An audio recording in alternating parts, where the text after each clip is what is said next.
Malala Yousafzai, I call upon you to come forward and give your Nobel lecture.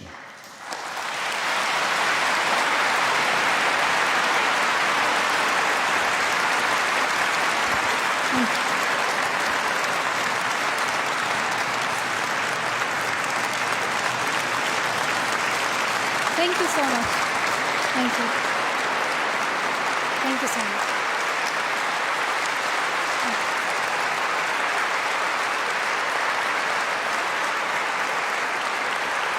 Thank you so much.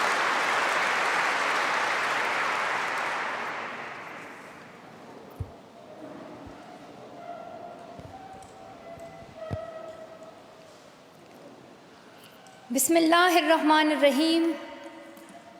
In the name of God, the most merciful, the most beneficent. Your Majesties, Your Royal Highnesses, distinguished members of the Norwegian Nobel Committee, dear sisters and brothers. Today is a day of great happiness for me. I'm humbled that the Nobel Committee has selected me for this precious award. Thank you to everyone for your continued support and love. Thank you for the letters and cards that I still receive from all around the world. Your kind and encouraging words strengthens and inspires me. I would like to thank my parents for their unconditional love. Thank you to my father for not clipping my wings and for letting me fly.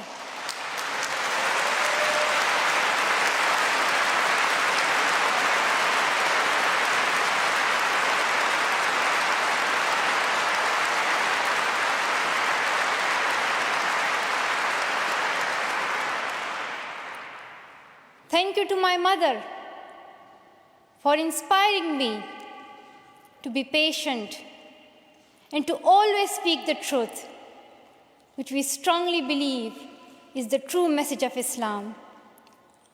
And also, thank you to all my wonderful teachers who inspired me to believe in myself and be brave. I'm proud, well, in fact, I'm very proud to be the first Pashtun, the first Pakistani, and the youngest person to receive this award.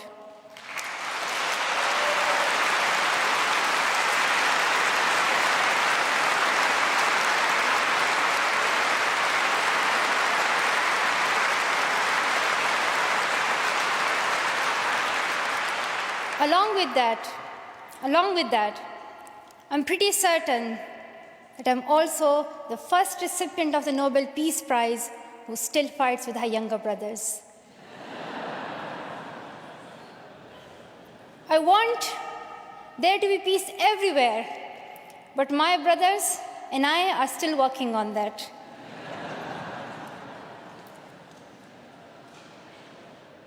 I'm also honored to receive this award together with Kailash Satyarthi, who has been a champion for children's rights for a long time, twice as long, in fact, than I have been alive. I'm proud that we can work together. We can work together and show the world that an Indian and a Pakistani, they can work together and achieve their goals of children's rights.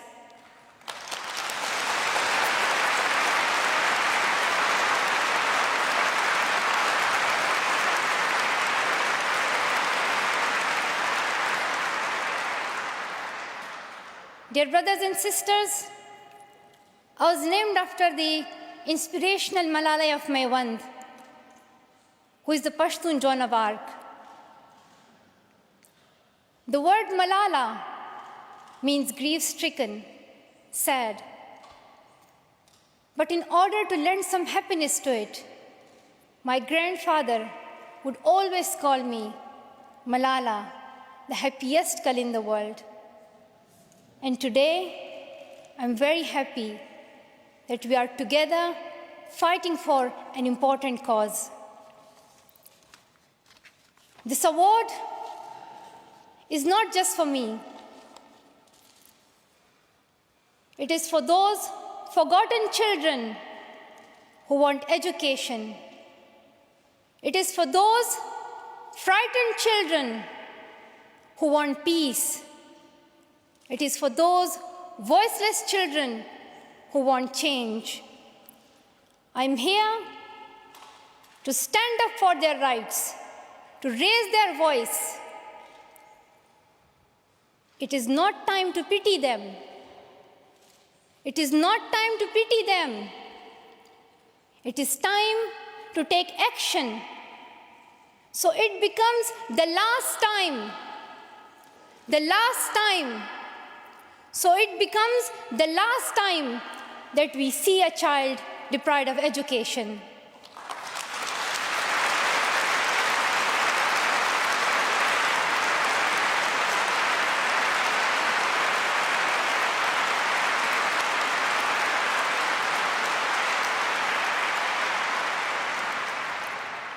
I have found that people describe me in many different ways. Some people call me the girl who was shot by the Taliban, and some the girl who fought for her rights. Some people call me a Nobel laureate now. However, my brothers still call me that annoying bossy sister. As far as I know, I'm just a committed and even stubborn person who wants to see every child getting quality education, who wants to see women having equal rights, and who wants peace in every corner of the world.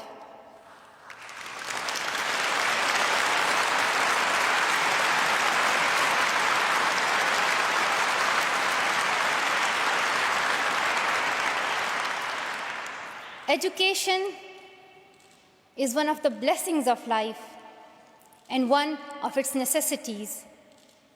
That has been my experience during the 17 years of my life. In my paradise home, Swat, I always loved learning and discovering new things. I remember when my friends and I would decorate our hands with henna on special occasions. And instead of drawing flowers and patterns, we would paint our hands with mathematical formulas and equations. We had a thirst for education. We had a thirst for education because our future was right there in that classroom. We would sit and learn and read together. We loved to wear neat and tidy school uniforms. And we would sit there with big dreams in our eyes. We wanted to make our parents proud and prove that we could also excel in our studies and achieve those goals which some people think only boys can. But things did not remain the same. When I was in Swat, which was a place of tourism and beauty, suddenly changed into a place of terrorism. I was just 10, that more than 400 schools were destroyed. Women were flogged. People were killed. And our beautiful dreams turned into nightmares.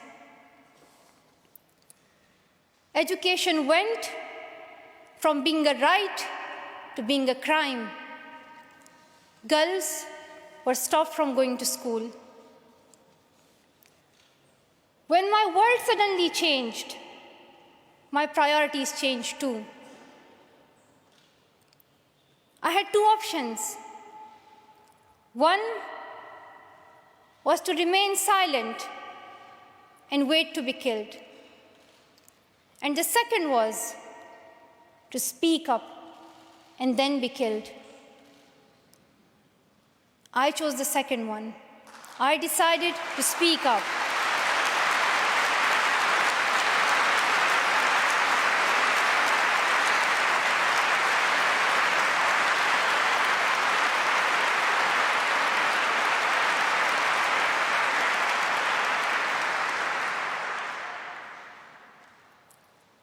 We could not just stand by and see those injustices of the terrorists, denying our rights, ruthlessly killing people, and misusing the name of Islam.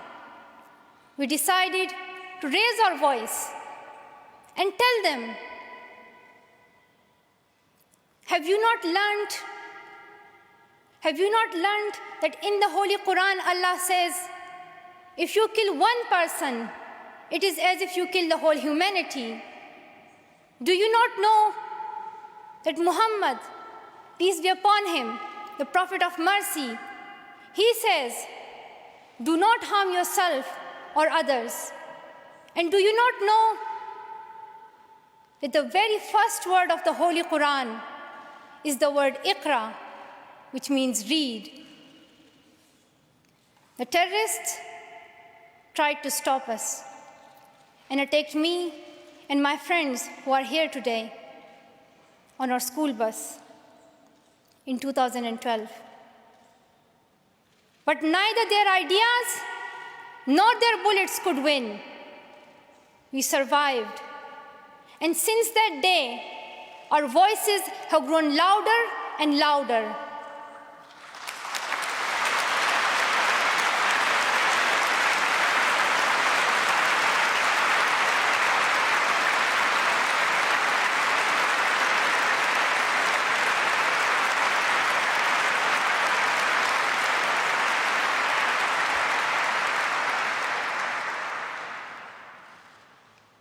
I tell my story not because it is unique, but because it is not. It is the story of many girls. Today, I tell their stories too. I have brought with me some of my sisters from Pakistan, from Nigeria, and from Syria who share this story. My brave sisters, Shazia and Kainat, who were also shot that day on our school bus. But they have not stopped learning.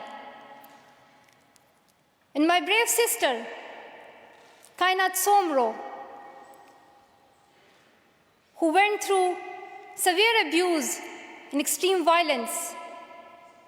Even her brother was killed, but she did not succumb.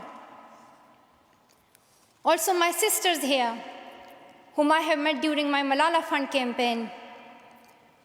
My 16-year-old courageous sister, Mozoon, from Syria, who now lives in Jordan as a refugee. And she goes from tent to tent, encouraging girls and boys to learn.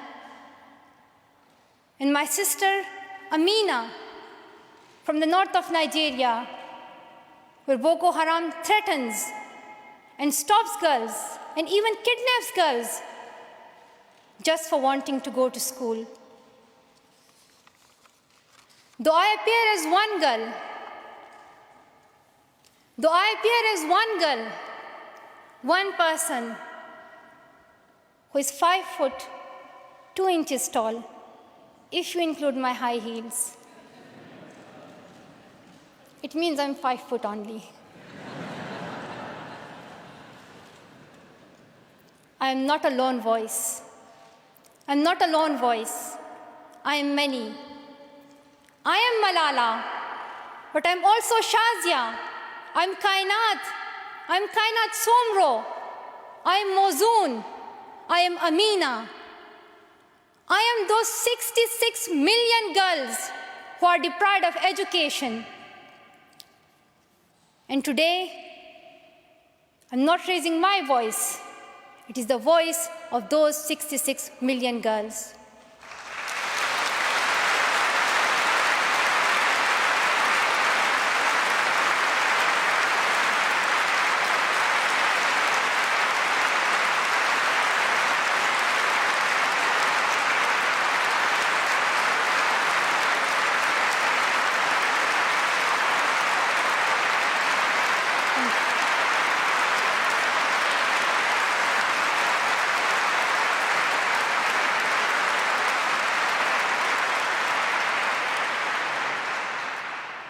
Sometimes people like to ask me, why should girls go to school?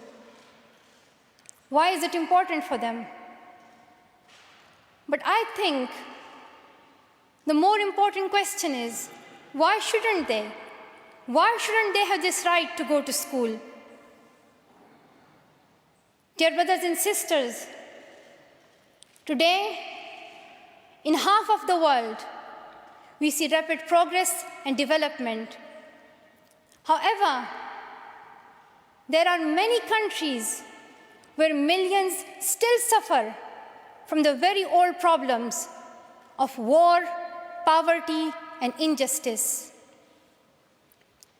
We still see conflicts in which innocent people lose their lives and children become orphans. We see many people becoming refugees in Syria, Gaza, and Iraq. In Afghanistan, we see families being killed in suicide attacks and bomb blasts. Many children in Africa do not have access to education because of poverty. And as I said, we still see girls who have no freedom to go to school in the north of Nigeria.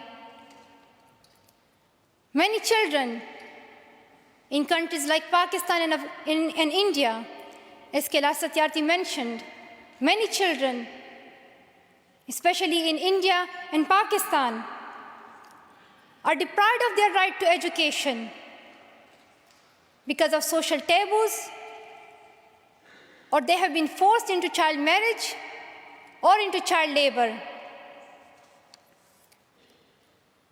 One of my very good school friends, the same age as me, who has always been bold and confident girl, dreamed of becoming a doctor. But her dream remained a dream. At the age of 12, she was forced to get married. And then soon, she had a son. She had a child when she herself was a child, only 14. I know that she could have been a very good doctor, but she couldn't because she was a girl. Her story is why I dedicate the Nobel Peace Prize money to the Malala Fund to help give girls quality education everywhere, anywhere in the world, and to raise their voices. The first place this funding will go to is where my heart is, to build schools in Pakistan, especially in my home of Swat and Shangla.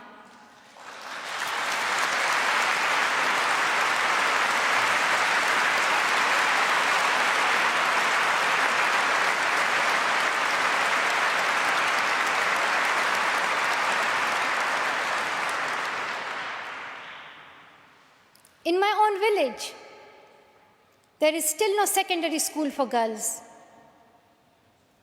And it is my wish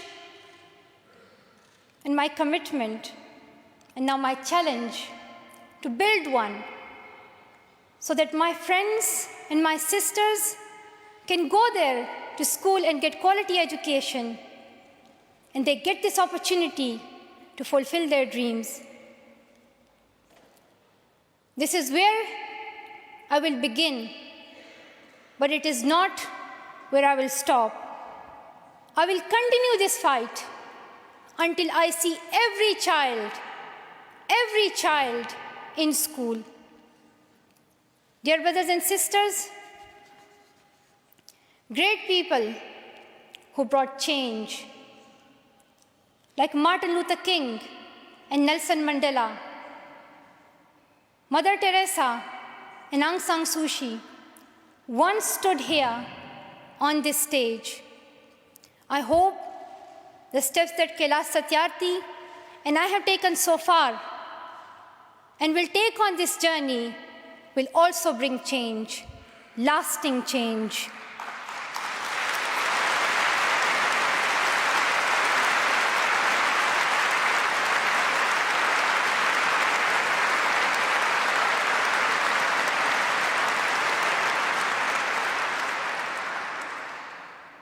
My great hope is that this will be the last time. This will be the last time we must fight for education. Let's solve this once and for all. We have already taken many steps. Now it is time to take a leap. It is not time to tell the world leaders to realize how important education is. They already know it. Their own children are in good schools. Now it is time to call them to take action for the rest of the world's children. We ask the world leaders to unite and make education their top priority. 15 years ago, the world leaders decided on a set of global goals, the Millennium Development Goals. In the years that have followed, we have seen some progress. The number of children out of school has been halved, as Kailash Satyarthi said. However, the world focused only on primary education, and progress did not reach everyone. In year 2015, representatives from all around the world will meet in the United Nations to set the next set of goals, the Sustainable Development Goals. This will set the world's ambition for the next generations. The world can no longer accept that basic education is enough. Why do leaders accept that for children in developing countries, only basic literacy is sufficient when their own children do homework in algebra, mathematics, science, and physics? Leaders must seize this opportunity to guarantee a free, quality, primary and secondary education for every child.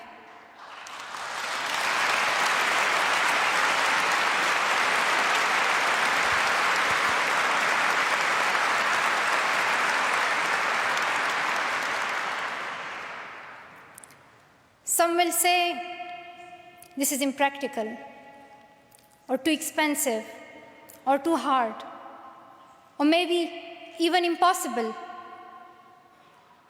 But it is time the world thinks bigger. Dear sisters and brothers, the so-called world of adults may understand it, but we children don't. Why is it that countries which we call strong are so powerful in creating wars, but are so weak in bringing peace? Why is it?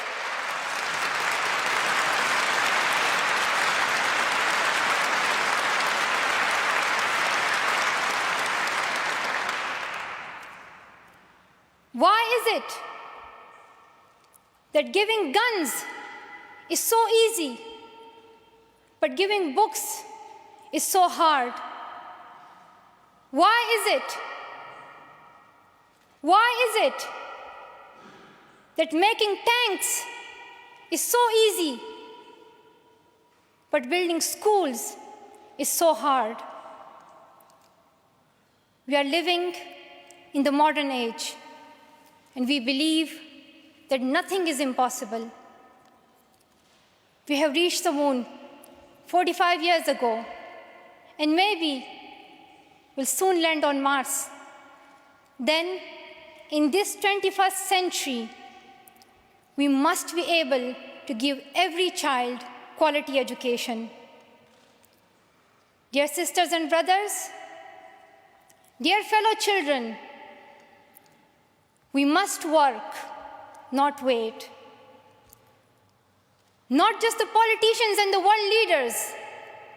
We all need to contribute. Me, you, we. It is our duty. Let us become the first generation to decide to be the last. Let us become the first generation that decides to be the last, that sees empty classrooms, lost childhoods, and wasted potentials. Let this be the last time that a girl or a boy spends their childhood in a factory. Let this be the last time that a girl is forced into early child marriage. Let this be the last time that a child loses life in war. Let this be the last time that we see a child out of school. Let this end with us. Let's begin this ending together, today, right here, right now. Let's begin this ending now. Thank you so much. Thank you.